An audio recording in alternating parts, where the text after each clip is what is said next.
Micro-cheater ba ang asawa mo?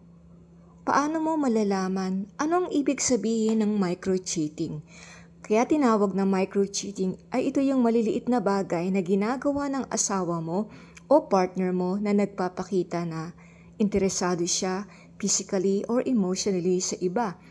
They call it micro-cheating kasi yung maliliit na bagay ang pinagsisimulan ng hindi pagkakaunawaan ng mag-asawa, yung mistrust, misunderstanding. Ito ang nagiging dahilan para magkaroon ng lamat ang samahan ng isang mag-asawa. Ano ba ang signs ng micro-cheating? Lagi bang babad sa social media ang asawa mo? Lagi ba niyang hawak ang cellphone niya kahit sa CR, dala niya ito? Ayaw ka ba niyang isama sa mga lakad niya? Bigla ba siya naglagay o nagpalit ng password sa phone niya? Hindi ka na ba niya pinapansin? May ini-stalk ba siyang tao sa social media, laging may heart or like sa mga post o video nito? Bigla ba siyang nanlamig sa iyo? O lumalayo na siya sa iyo, dumidistansya na ba siya sa iyo? At naging super close ba siya sa isang tao? Gaslighter ba siya? At nagagalit siya sa iyo kapag tinatanong mo siya patungkol sa kanyang behavior? Bigla bang nagbago ang pananamit niya, laging nakaporma at naliligo sa pabango at nagbibigay ng regalo sa iba? Lagi bang ex niya ang laman ng bibig niya o may nababanggit siyang pangalan ng isang tao? Naging super malihim ba siya sa iyo at laging lumalabas na mag-isa? At ang dahilan niya, trabaho, overtime o barkada? Nag-i-effort ba siyang mapansin siya ng isang tao?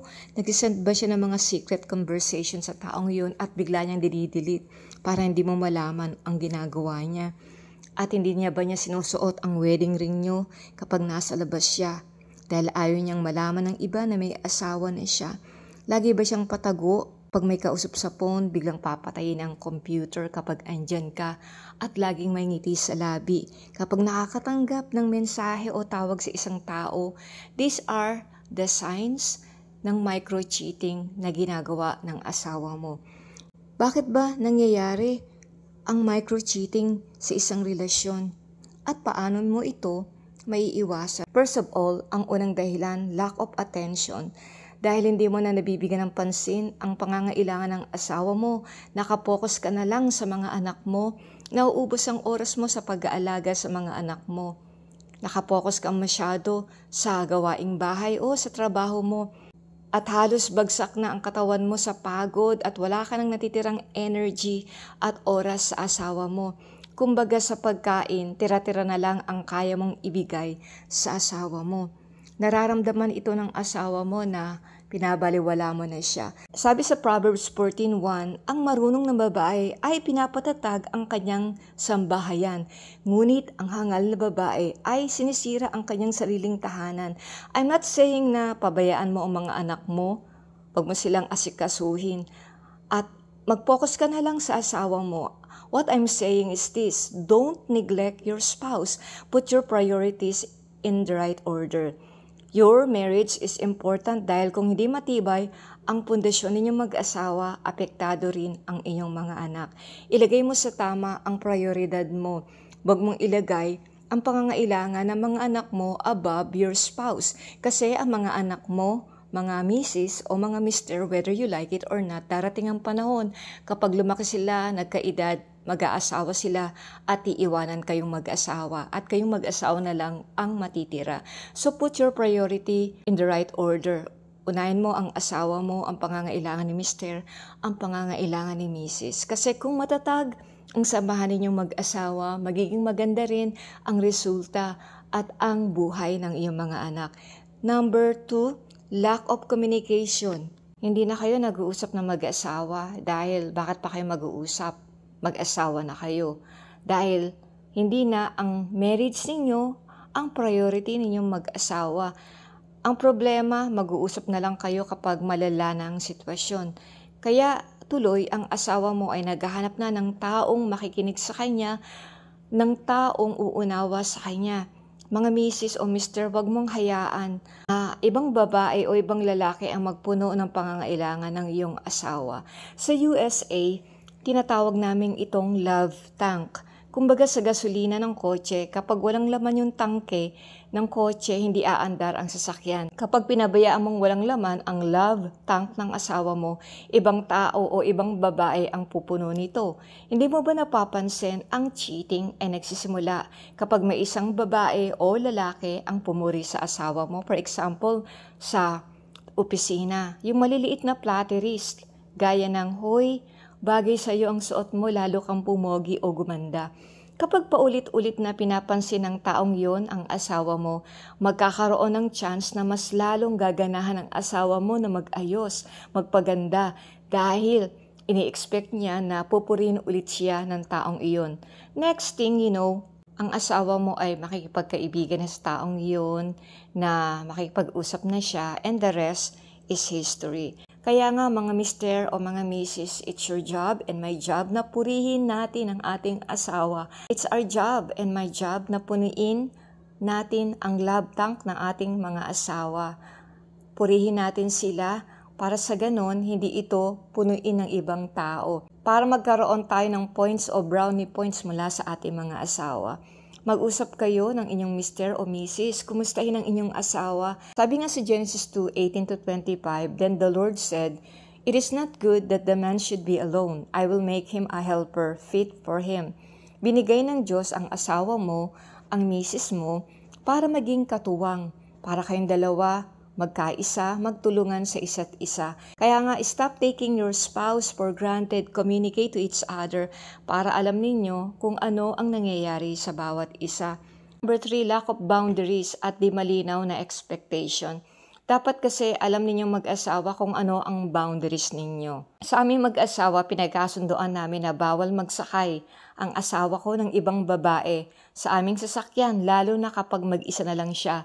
Hindi rin pwedeng maging close kami sa opposite sex dahil we need to protect our marriage. Dahil ako rin, hindi rin ako pwedeng mag-entertain ng ibang lalaki because I'm a married person. Maraming mga lalaki na hindi ko naman kilala ang tumatawag sa akin sa video messenger, gusto makipagrelasyon sa akin dahil yung FB page ko ay nasa public mode. Pero I know my boundaries at alam ko kung hanggang saan lang ako. Hindi pagiging paranoid na maging conscious kayong mag-asawa kung sino ang papapasukin ninyo sa buhay ninyo. Ibig sabihin, you are taking care of your marriage, you are guarding your marriage.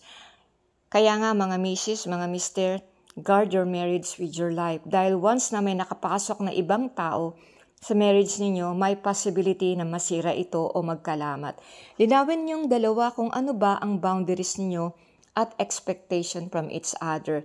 Nakakasira ng tiwala ang micro-cheating. Inaalis nito ang attraction ninyong mag-asawa sa isa't isa. Pinupuno nito ng pantasya ang isip niyong mag-asawa na kapag iniwanan ko ang misis ko or mister ko at pinagpalit ko siya sa taong ito, mas magiging masaya ko. Well, I want to address this issue of micro-cheating. Sa'yo, misis at mister, kung ginagawa mo ito ng lihim, stop and ask yourself this question. Is it worth it ba na sirain mo ang buhay ng mga anak mo dahil sa estrangherong ito sa Facebook? Worth ba na itapon mo ang mahabang taon na pinagsamahan ninyo ng inyong asawa? Ano bang meron ang taong yun na wala ang asawa mo? Maganda ba siya? Sexy?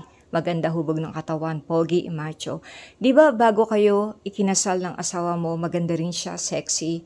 Pogi? Pero dahil sa nanganak siya at nagkaedad, nagbago lang ang kanyang itsura. Protect your marriage, communicate with each other, establish clear boundaries and expectation. Kailangan maging malinaw ang boundaries ninyo at expectation ninyong mag-asawa. Address the issue kapag nakikita na ninyo o napapansin na nagma-microcheat na ang asawa nyo. Talk about it para sa ganon hindi na ito lumala.